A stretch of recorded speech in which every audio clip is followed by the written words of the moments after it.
So first of all, let's just kind of recap. Tell us a little bit about, the call that came out Friday and what happened. Yeah, we received a call to a structure fire that was being seen from the Red Lobster, which is on the other side of Highway 21 here from this site, so they could see the fire from there. Arrived on scene, realized it was Tull Chemical Company. The main structure was fully involved when we got here. We went defensive, in a defensive mode, didn't put anybody inside the structure at that time, and started fighting the fire. Knowing the facility and the chemicals that were involved, we started immediately trying to control our water runoff. There is a creek here, Snow Creek, that runs right by the facility. There's a major highway and there's a railroad. So we wanted to limit the contamination as much as possible. And so that was our focus as far as that was concerned. Putting the fire out becomes secondary, is to containing the chemicals. We then notified EPA, ADM, our county emergency management agency, and started that process. And EPA was able to come in. They have done air monitoring, water monitoring, and it doesn't appear that we have any contamination off-site. Everything was contained to the side of the plant. Okay, now let me ask you, since you said the fire was visible, on the other side of the highway over there, Right. And it was fully involved when you got here, you knew, your guys knew, no one was, inside, correct? Or? Right. Knowing the facility, we know there's only just a couple of employees. This is a small plant, and we knew they were not working at that time of night. So we were not concerned about that.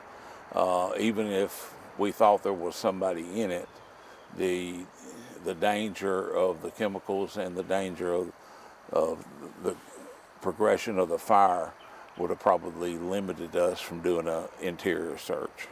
And it's a little hard to see from where we're standing, but it looks as if that building that you were discussing that, that was fully involved upon arrival, it's probably a complete loss. Yes, I would say it is.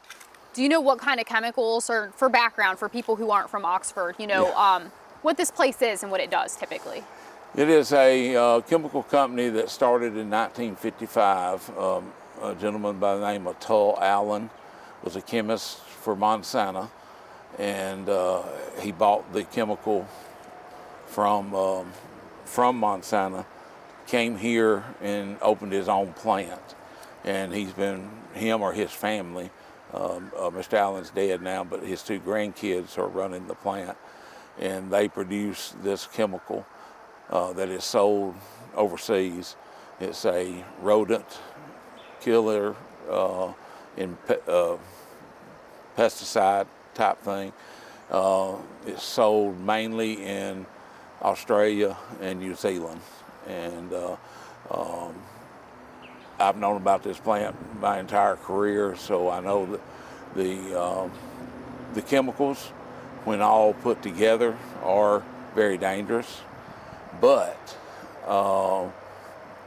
the compound will disintegrate as the heat goes up, and it doesn't have to get very hot, like 110 degrees. It starts breaking down, and it is also water soluble. So those two things that probably kept it from being a major issue. That's the reason we don't have any signs of any contamination. But it's the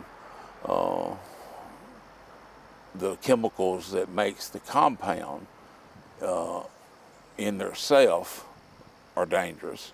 Some are very flammable, explosives. Some are hazardous and things like that. So we were able to get the owners of the company on scene pretty quick. And I know it's still early, Chief, but any idea what caused this fire? We had the state fire marshal come in this morning and look. The facility was totally secure. The gates were all locked. We cut the locks off the gate. So we don't think we had a set fire or anything like that. It looks like the point of origin is going to be in the manufacturing process, and in that particular area there is some equipment that is as old as the facility.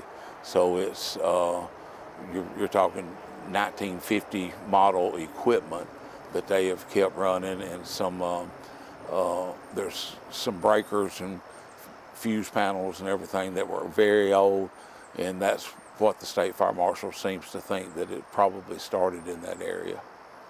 And let's talk about the dangers. I mean, we were just talking a few minutes ago before the camera was on. You've got, decades of experience, in the fire service. The dangers of battling something like this when you're dealing with these types of chemicals. Well, it depends on the chemical. Obviously, each fire is different. Our turnouts and SCBAs, air packs, stuff like that give us protection, but it doesn't protect us from all chemicals. But we are making sure that our guys, everybody was on the scene. We've checked with them. Nobody's showing any signs of any type of sickness. We will be doing some blood draws and monitoring of those personnel through our city workers' comp, and just to make sure.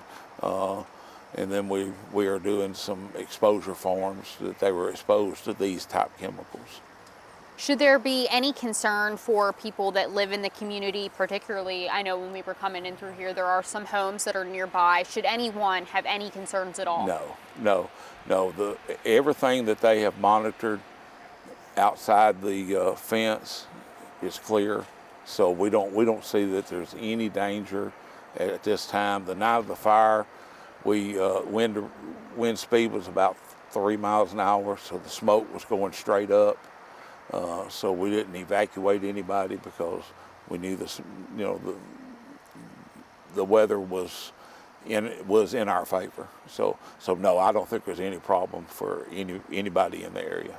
Was anyone notified Friday, or you said you didn't have to evacuate, so maybe that wasn't required? Right. No, we didn't notify any of the residents because of the fact that we didn't have a high wind speed, and all the smoke was going up.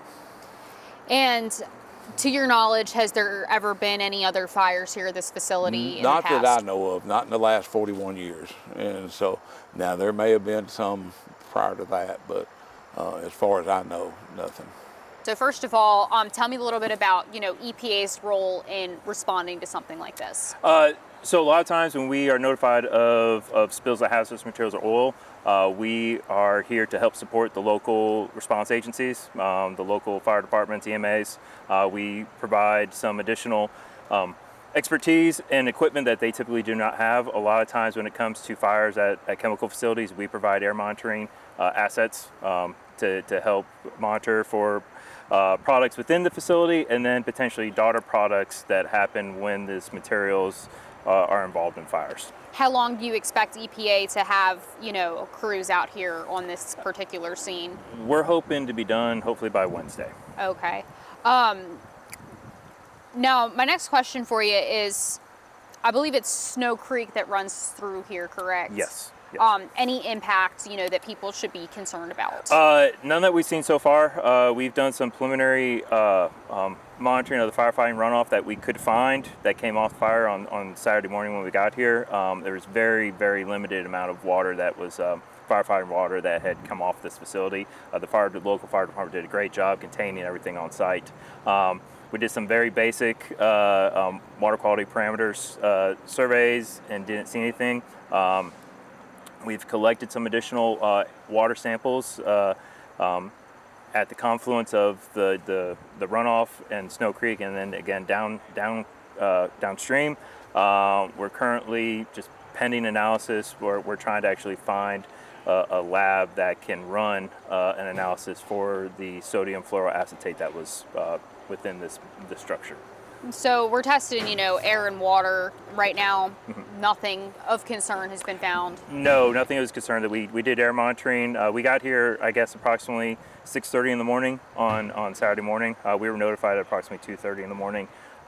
We came out, we set up air monitoring for hydrogen fluoride, which is one of the main daughter products of the product that they generate. That when it breaks down, it can generate hydrogen fluoride, as well as nitrous oxides. We were monitoring for those two chemicals mainly.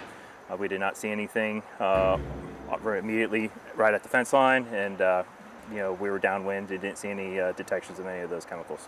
If that were to change, would there be a notification process for people in the area or people that may have been exposed? So typically we will provide that information to the local fire department and the EMA to provide them that data for them to make the determination on if they need to do notifications, evacuations, shelter in places.